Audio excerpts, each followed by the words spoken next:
The latest reporting from Tim Marchman at Vice with a follow-up regarding Ashley Massaro. I'm not going to read this entire thing, but I'm going to go through some of the a bit of the story here. In a previously unpublished statement given before her 2019 death by apparent suicide, Ashley Massaro, a former WWE wrestler, said the company founder Vince McMahon sexually preyed on female wrestlers and that she was punished for rejecting his advances by being given bad scripts that she believed were meant to destroy her reputation. Behavior, she said, he was known for. The statement was given to her lawyers as they worked up a sworn affidavit, published shortly after her death, in which she said she was raped on a military base while in Kuwait on a WWE tour and that management covered it up. The attorneys ultimately left it out because it wasn't relevant to central claims in the lawsuit, which they were representing her, which concerned concussions. So to put this into context, they were working, like, this case involved roughly 63 wrestlers that they were filing. Konstantin Kairos was the lawyer representing these wrestlers, ex-wrestlers, against the company. The primary focus was the damage done by head trauma and concussion damage that had been done to them. But it also outlined other examples as well of mistreatment of wrestlers. And with Ashley Massaro, they went through a drafting of an affidavit, and that included her making these claims. And like an affidavit, like you are under oath for an affidavit. And this has never been released up until now, but this was the draft that was not included in the final affidavit from Ashley Massaro. During my time with the WWE, I had observed Vince McMahon making out with other divas in the locker room, but he never paid attention to me, and I assumed I was not his type. This changed after my Playboy cover was released. I was fortunate enough to be allowed to fly on the company jet and stay at the same hotels as the executives for a period of time so that I could get home faster to spend more time with my daughter. On one of these occasions, Vince was attempting to get me alone with him in his hotel room late at night, and I felt extraordinarily uncomfortable. He began calling the hotel room phone and my cell phone nonstop. I called Kevin Dunn to explain the situation, and he said I should tell Vince I was not feeling well and would see him on TV the next day, so I did. Immediately after that night, Vince started writing my promos for me. Vince does not write promos for female wrestlers. That is the job of the creative department, and he certainly wouldn't have, under any normal circumstances, written a promo for me. But he did, and the promos were written with the clear intention of ruining my career.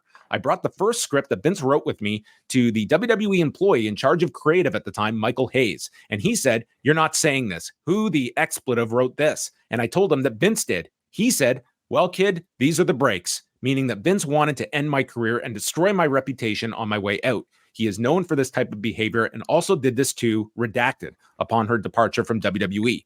In addition, after that night, each time I walked by him, he would make vulgar sexual comments that were clearly designed to make me uncomfortable.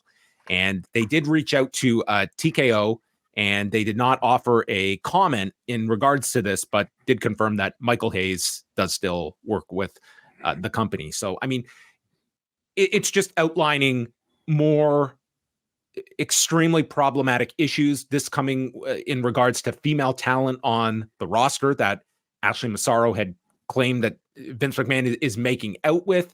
That is, you know, in this case, I mean, harassing Ashley Massaro, being detrimental to her career, and just painting, like, as we talked about the other night with the Tori Wilson interview, in like, there were so many segments that we can go back to, and they were pretty uncomfortable at the time, and that much more so today.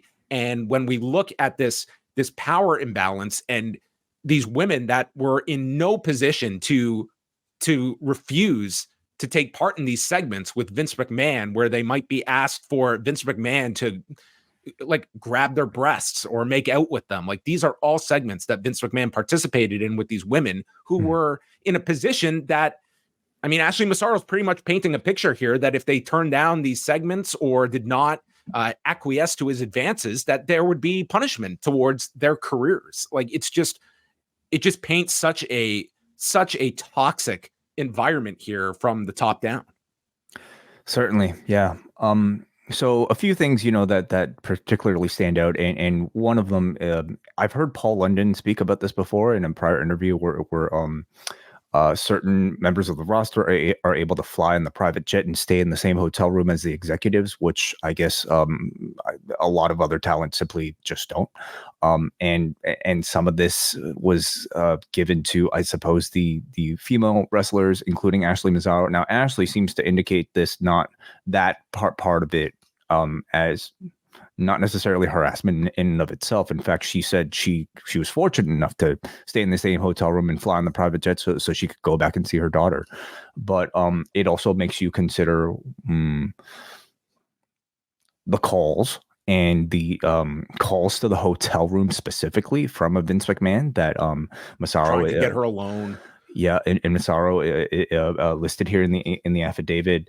There's also making the vulgar sexual comments, and then just the whole idea of this person now being in charge of being able to write creative for your stories. I mean, while watching these things, I think at best maybe we just excused it as just like the bad taste of a man child.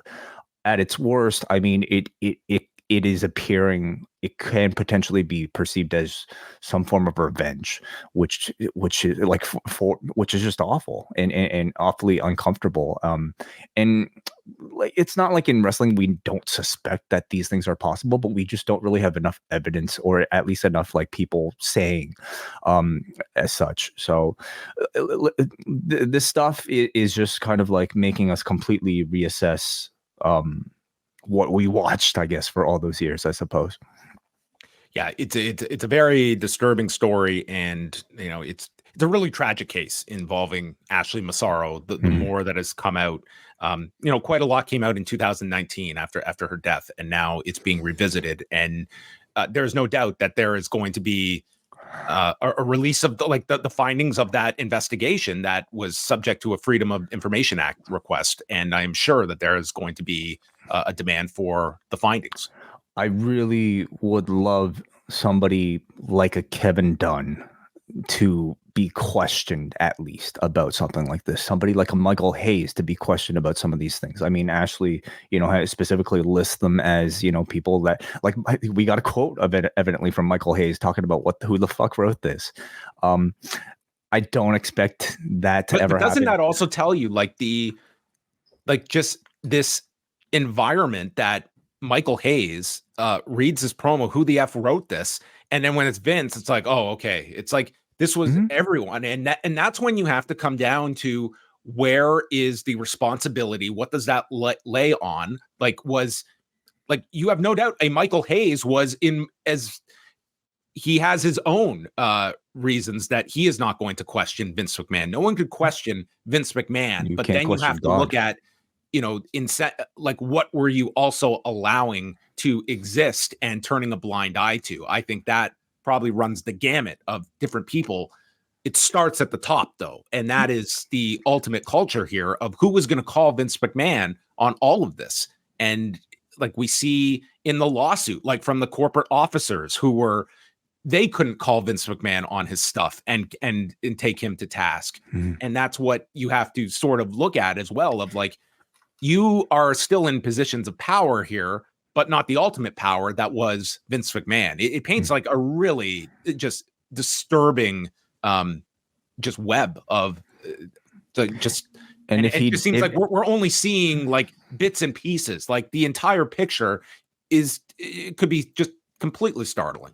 Exactly. Like how many of these similar situations have existed in the past, and all of this, would we even be talking about as much today, in the past tense, if Vince still had his Class A shares or whatever you call those, like the shares with the huge amount of voting power that he had before this, merging with UFC, like if he was still in this company and ultimately held all the cards and was able to make any sort of decision that he could, I don't know. To me, that's one of the biggest changes of the past, however long, since it's happened, is the fact that he no longer has that power anymore.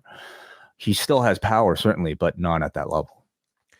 I'll make mention now, Tim Marchman has been doing a lot of great reporting at Vice, and he will be on with myself and Brandon Thurston next Wednesday. So you can look up for that. We will be talking about this and what other new reporting is out there by next Wednesday. So you can look out for that.